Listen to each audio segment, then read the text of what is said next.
నమస్తే, welcome to our channel. నేను సిరి. గత కాలం నుంచి చూస్తుంటే అంటే తెలుగు సినిమాల ఖ్యాతి పెరిగిపోతూనే ఉంది. అయితే ఇదే క్రమంలో మన బాహుబలి దగ్గర నుంచి చూసుకుంటే వరల్డ్ వైడ్గా కూడా మన తెలుగు సినిమాలో జోరుని అయితే ఎవరు ఆపలేకపోతున్నారు. అయితే ఇదే క్రమంలో కల్కి సినిమా కూడా ఎలా ఆడిందో మనం అందరం చూసాం. వరల్డ్ వైడ్గా ఎలా దానికి ఎన్ని ప్రశంసలు వచ్చాయి, ఎంత కలెక్షన్ చేసిందనేది మనం చూసాము. అయితే ఇదే క్రమంలో బాలీవుడ్ ఒక డైరెక్టర్, బాలీవుడ్కి సంబంధించిన ఒక యాక్టర్ తను ఒక కామెంట్ చేయడం జరిగింది. దానికి ఇప్పుడు అయితే సోషల్ మీడియాలో చాలా వరకు నెగిటివిటీ ఇంకా టాక్సిక్గా అయితే చాలా వరకు కామెంట్స్ వస్తున్నాయి. అండ్ ప్రముఖంగా ఒక పేజ్ అయితే అంటే నెగిటివిటీని స్ప్రెడ్ చేస్తుంది, టాక్సిక్గా కామెంట్స్ అవన్నీ కూడా అవుతున్నాయి. దీంతోనైతే నాగశ్విన్ గారు అయితే స్పందించి తను కూడా ఒక కామెంట్ పెట్టడం జరిగింది. బుజ్జి టాయ్ని పంపిస్తా అని అనడం కూడా జరిగింది. అసలు దీని గురించి అంటే ఏంటి అసలు ఇంకా ఇది ఎంతవరకు వెళ్తుంది, హేటెడ్ అనేది ఎంతవరకు ఇంకా ఎండ్ కార్డ్ పడుద్దా దీంతో, లేకపోతే ఇంకేమన్నా జరుగుద్దా అనేది మనకి వివరించడానికి మనతో పాటు ఉన్నారు ప్రముఖ సినీ క్రిటిక్ యజ్ఞమూర్తి గారు. నమస్కారం సార్. నమస్తే సార్. ఇప్పుడు చూస్తుంటే మనకి బాలీవుడ్ వర్సెస్ టాలీవుడ్ లాగా అనిపిస్తుంది. ఎందుకంటే మొన్న ఎవరైతే హర్షద్ వార్సీ ఎవరైతే ఉన్నారో తను కొన్ని కామెంట్స్ చేశాడు కల్కి మూవీ గురించి. కల్కిలో ప్రభాస్ గారు ఎలా ఉన్నారు అనే దాని గురించి తను ఎలా మాట్లాడారో మనం చూసాము. అప్పటి నుంచి ఇది స్టార్ట్ అయింది ఏదైతే ఉందో అది ఒక పేజ్ కూడా చాలా అంటే తెలుగు సినిమాలే కావచ్చు చాలా తక్కువ చేసి మాట్లాడినట్టు కూడా అనిపిస్తుంది. సో అసలు దీన్ని అసలు ఎలా చూడాలంటారు సార్? హర్షద్ వార్సీ సో మనకి చాలామందికి మున్నాబాయ్ MBBSలో ఆయన చేసినటువంటి సర్క్యూట్ అనే క్యారెక్టర్ ద్వారా చాలామందికి పరిచయస్తుడు. తర్వాత తను హీరోగా కొన్ని సినిమాలు చేశాడు. ఒక మోస్తరు, అతను ఎప్పుడు కూడా స్టార్ కాలేదు. జానీ LLB అని చెప్పేసి ఆ సినిమాల్లో హీరోగా చేస్తున్నటువంటి ఒక లాయర్ క్యారెక్టర్ చేస్తున్నటువంటి యాక్టరు. మనకి ఏదో సీక్వెల్ 3 కూడా రాబోతుంది అని చెప్పేసి తెలుస్తూ ఉంది. అతను ఒక ఇంటర్వ్యూలో అది మరి అన్యాపదేశంగా అన్నాడా లేకపోతే కావాలన్నాడా ఉద్దేశపూర్వకంగా అన్నాడా మనకైతే తెలియదు. కానీ కల్కి గురించి మాట్లాడుతూ అందులో అంత అమితాబే సినిమా అంతా ప్రభాస్ జోకర్ లాగా ఉన్నాడు అని చెప్పేసి కామెంట్ చేశాడు. అది తీవ్ర దుమారానికి తావిచ్చింది. మనం మాట్లాడుతున్నప్పుడు అంటే ప్రస్తుతం ప్రభాస్ అనే ఒక హీరో ఏ స్థాయిలో ఉన్నాడో అందరికీ తెలుసు. బాహుబలి తర్వాత తన ఖ్యాతి తెలుగు ప్రాంతం మాత్రమే కాకుండా మన దేశం మాత్రమే కాకుండా ఖండాంతరాలకు వ్యాపించినటువంటి పరిస్థితి మనం చూస్తూ ఉన్నాం. అలాంటి ఒక యాక్టర్ని పట్టుకొని రీసెంట్గా అతని సినిమా రిలీజ్ అయినటువంటి కల్కి 2898 AD అది కూడా 1000 కోట్ల పైనే 1100 కోట్ల రూపాయల బాక్సాఫీస్ కలెక్షన్ కొల్లగొట్టినటువంటి ఆ సినిమా హీరోగా నటించిన ఆయన గురించి జోకర్గా ఉన్నాడని నువ్వు తోటి నటుడు, వేరే వాళ్ళు ఎవరో అంటే పర్వాలేదు, ఏ విమర్శకులు అంటే పర్వాలేదు, నువ్వు కూడా అదే ఫ్రాటర్నిటీ నీది కూడా, నువ్వు కూడా ఒక నటుడివి. సో నువ్వు అలా అంటం అనేది ఖచ్చితంగా అది ఒక రాంగ్ నోషన్ని ఇచ్చినట్లే మీరు. సో అది మొత్తం దుమారం లేవదీయటం, దానికి ఆ తర్వాత తెలుగు హీరోలే వేరే వాళ్ళు కూడా కాదు, నాని దగ్గర నుంచి సుధీర్ బాబు దగ్గర నుంచి ఈవెన్ మంచు విష్ణు కూడా, వీళ్ళందరూ కూడా అది తప్పు అని చెప్పేసి ఖండించడం. నాని అయితే హర్షద్ వార్సీ గతంలో ఎప్పుడూ లేనంత పబ్లిసిటీ ఇప్పుడే వచ్చి ఉంటుంది అని చెప్పేసి అంటాం. అంటే అతని స్థాయి ఏంటి అని చెప్పే ప్రయత్నం చేయడం హర్షద్ వార్సీని. ఇదంతా జరుగుతుంది. ఇక ప్రభాస్ ఫ్యాన్స్ అయితే ఇక ఆయన టార్గెట్ చేసేసారు హర్షద్ వార్సీని. ఆయన ఎక్కడైతే పోస్టులు పెడుతున్నాడో అక్కడంతా కూడా కామెంట్లు తిట్టడం మొదలుపెట్టారు. చివరికి అది ఎక్కడ దాకా వెళ్ళిపోయిందంటే ఆయన తన కామెంట్స్ సెక్షన్ కూడా విత్డ్రా చేసుకున్న పరిస్థితికి వెళ్ళిపోయింది. ఆఫ్ చేసేసుకున్నాడు, డిలీట్ చేసేసాడు మొత్తం అంతా కూడా. సో ఆ రేంజ్కి అంటే అతను కెలికితే అనవసరంగా ఒక మాట మాట్లాడితే అది ఏ స్థాయికి వెళ్తుంది అనేది చూస్తూ ఉన్నాడు.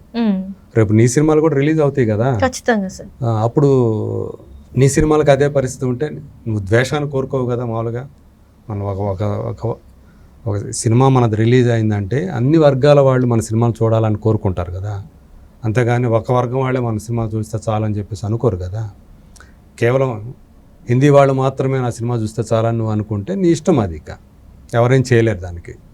సో ఇక్కడ ఆ తేడా లేదు అని చెప్పేసి మనం చెప్పే ప్రయత్నం మంచు విష్ణు, అక్కడ పూనం ధిల్లాన్ ఎవరైతే చైర్మన్గా ఉన్నారో ఆమె ఒక సీనియర్ నటి. సో సినీ టీవీ ఆర్టిస్ట్ అసోసియేషన్ ప్రెసిడెంట్ ఆమె. సో ఆమెకి లెటర్ పెట్టాడు ఆయన, మంచు విష్ణు కూడా.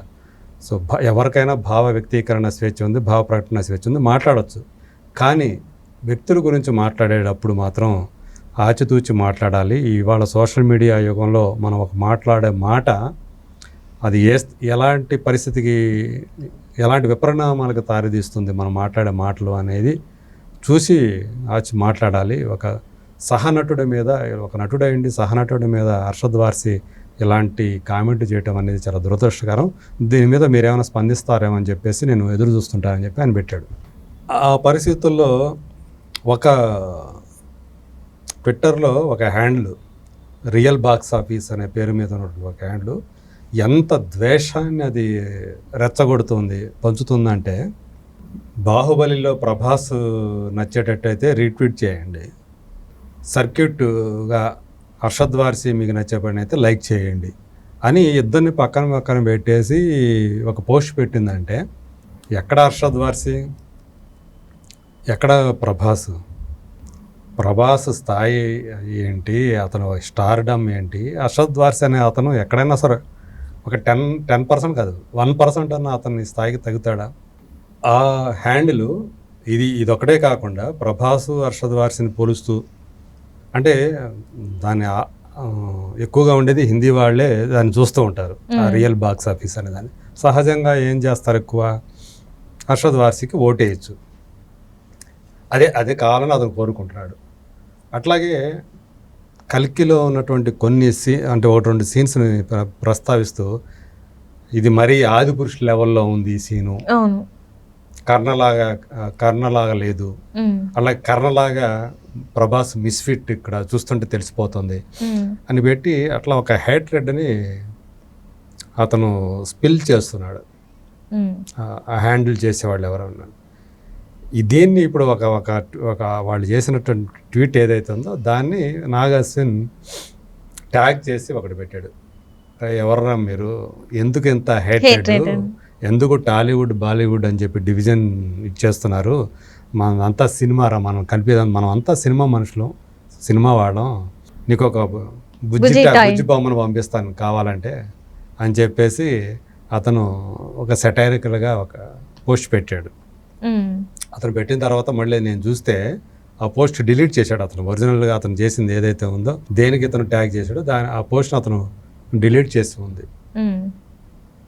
సో అంటే అలా వాళ్ళు దాన్ని సౌత్ నార్త్ అనేది మొదటి నుంచి వాళ్ళు వివక్ష చూపిస్తూనే ఉంటారు. వాళ్ళు నార్త్ వాళ్ళు చూపిస్తున్నారు అనేది అనేక సందర్భాల్లో చాలామంది అదే చెప్తున్నారు. అంటే అక్కడ జరుగుతున్నటువంటి ఫిలిం ఫెస్టివల్స్ ఏవైతే ఉంటాయో ఆ ఫిలిం ఫెస్టివల్స్లో కూడా సౌత్ మీద చాలా వివక్ష చూపిస్తూ ఉంటారు. అంటే ప్రభుత్వ ఆధ్వర్యం నడిచిన ఫిలిం ఫెస్టివల్ ఆఫ్ ఇండియా ఏదైతే చేస్తూ ఉంటుందో, గోవాలో ప్రతి సంవత్సరం నడుపుతుందో, దాంట్లో సౌత్ వాళ్ళ పట్ల వివక్ష ఉపేక్ష రెండు కనిపిస్తూ ఉంటాయి అని చెప్పేసి విమర్శలు వస్తూనే ఉంటాయి. సో మన వాళ్ళు దాన్ని అధిగమించి ఇవాళ ఒక నేషనల్ లెవెల్లో బాహుబలి నుంచి టాలీవుడ్ అంటే ఏంటి, అసలు తెలుగు సినిమా ఇండస్ట్రీ అంటే ఏంటో చాటి చెప్తున్నటువంటి సందర్భంలో, ఈవెన్ తమిళ వాళ్ళు కూడా రైజ్ అవుతున్నటువంటి సందర్భంలో తట్టుకోలేకపోతున్నారని చెప్పాలి. కొంతమంది దాన్ని, యాక్టర్స్ విషయం మనకు తెలియదు కానీ, అక్కడ ఉండే ఫ్రాటర్నిటీ విషయం తెలియదు కానీ, కొంతమంది అక్కడ మీడియా కానివ్వండి, ఇంకొకళ్ళు కానివ్వండి, దాన్ని తట్టుకోలేక సో దీన్ని తక్కువ చేసే ప్రయత్నం చేయాలని వాళ్ళు చేస్తూనే ఉన్నారు. సో ఏదేమైనా కానీ ఇప్పుడు దీని ప్రభాస్ స్థాయి ఏంటనేది ఇవాళ చెప్పాల్సిన పని లేదు. కొంతమంది విమర్శకులు ఆ క్యారెక్టర్ని బట్టి కొంత విమర్శలు అయితే రావచ్చేమో కానీ దాన్ని పట్టుకొని ఆయన్ని జోకర్ అని అంటాం అనేది కరెక్ట్ కాదు. అది ఏదైతే అర్షద్ వార్సి చేశాడో అది తప్పని మనం చెప్తున్నాం. Right sir, right. Thank you so much sir.